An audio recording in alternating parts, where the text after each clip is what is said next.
Everyone lives with a narrative. Everyone lives with their own voice or someone else's voice telling them what kind of person they are, how their life is run, about the decisions that they make. Some people live with a joyful narrative that brings them serenity and peace. And some people live with a narrative that's very painful that brings them anxiety and no peace.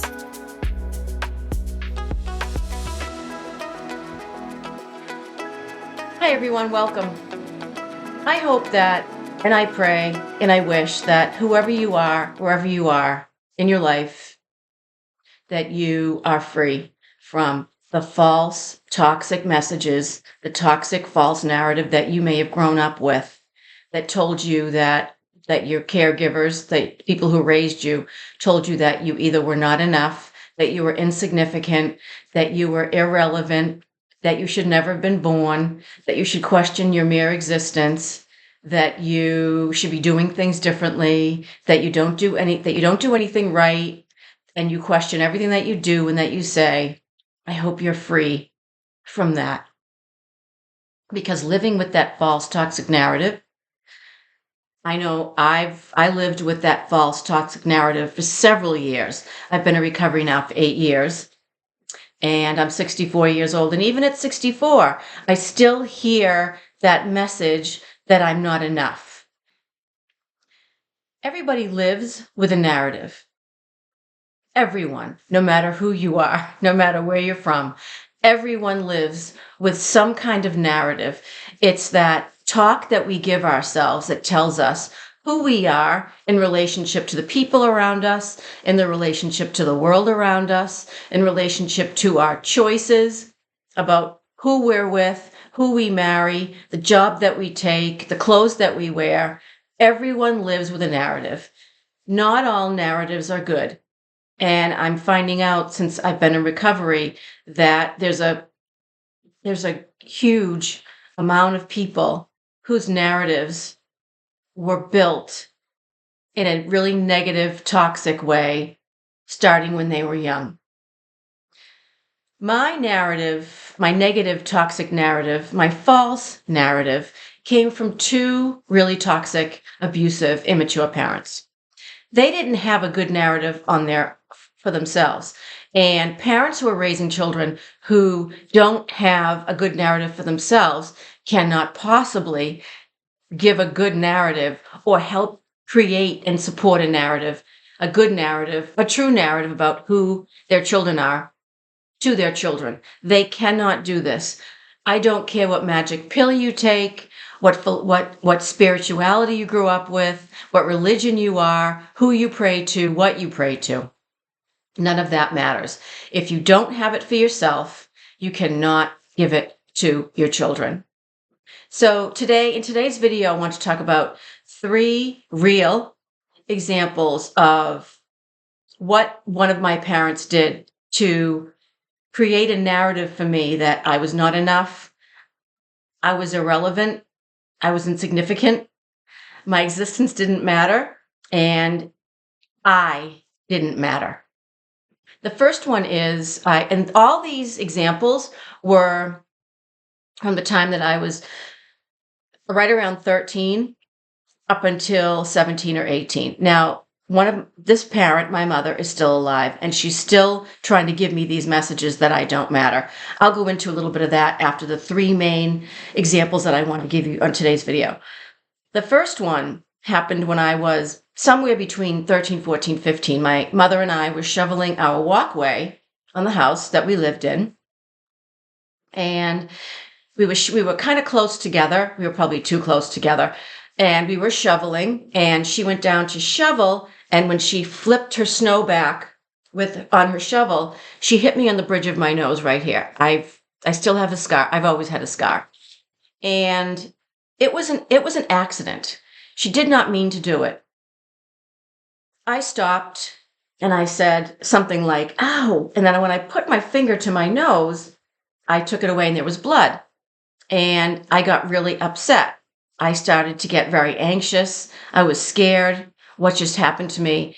And she looked at it and she said, "Oh, it's nothing, Pamela. Nothing. You're fine." And that was it. I went into the house. I looked at it. I wiped the blood off. It stopped bleeding. I probably put some salve on it, and I don't remember if I went back outside shoveling. That's not important to the story. The message I got from my mother was that my feelings didn't matter. My pain, my physical pain, and my emotional pain was insignificant.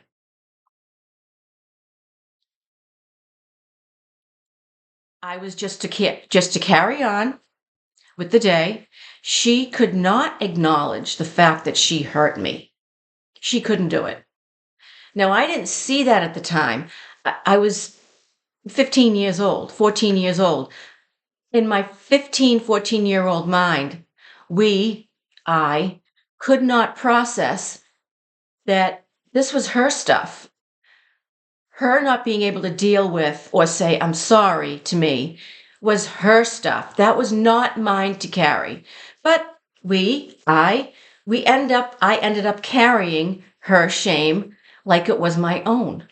And that helped build the narrative that my pain, my thoughts, my likes, my desires, my dislikes, my dreams for the future did not matter. The second example is I was in my room one night and I was a little older. I was in my room. I had the light off. I was sitting on my bed, cross-legged, and I had my night light on and I was listening to music. And my mother opened the door with no knocking. That in itself says that my privacy didn't matter. No boundaries. There were no boundaries there as far as my daughter's important, her privacy is important to me, and I want to show her that her privacy is important, so I will knock. There was none of that. She opened the door and she said, "Pamela, why are you moping in here? Why are you moping in the dark? Keep the door open. Turn the light on." And she left. She went back downstairs again. I was left to process her shame. I was left to process what was hers, not mine, to ever carry.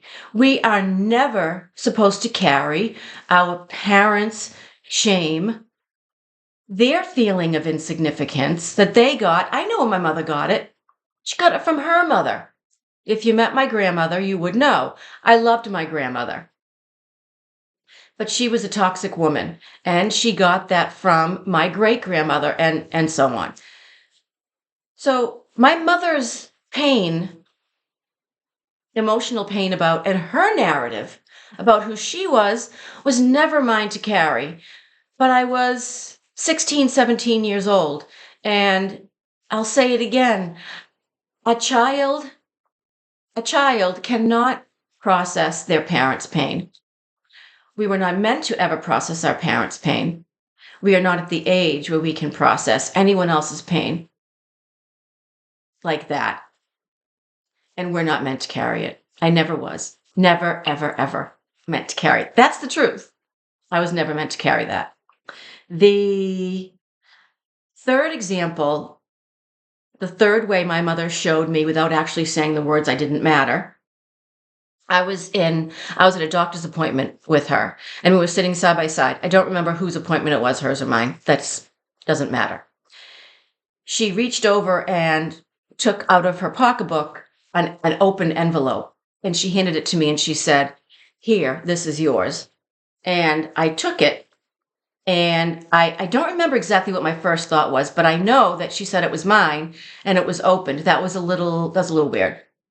I opened it, opened up the letter, took it out, opened it, and it was a "thank you for applying, but we didn't accept you" letter from a dental school that I had applied to. I know that I was 17 at the time because I had applied to colleges.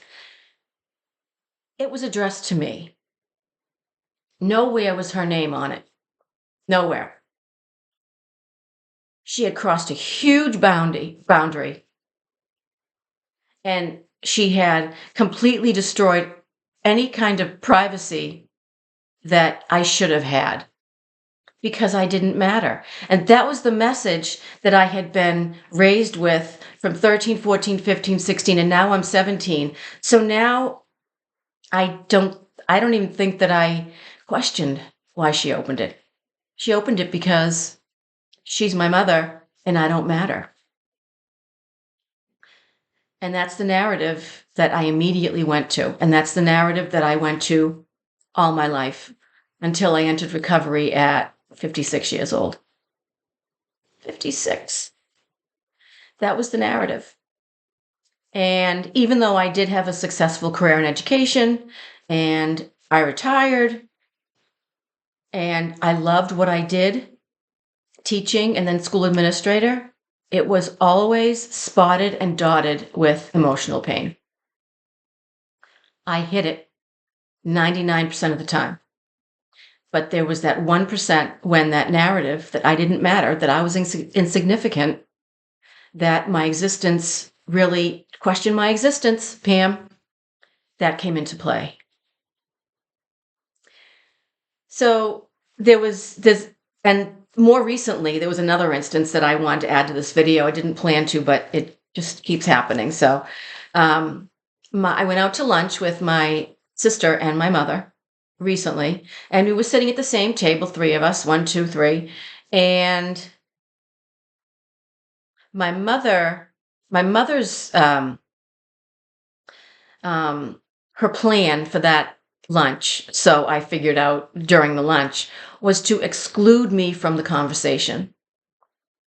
She took out her phone, and she's done this before. This isn't the first time, but I'm just thinking about the most recent time. She took her phone out and she pointed it to my sister and she said, "Look at this.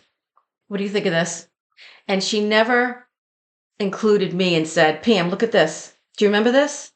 Do you know who these people are?"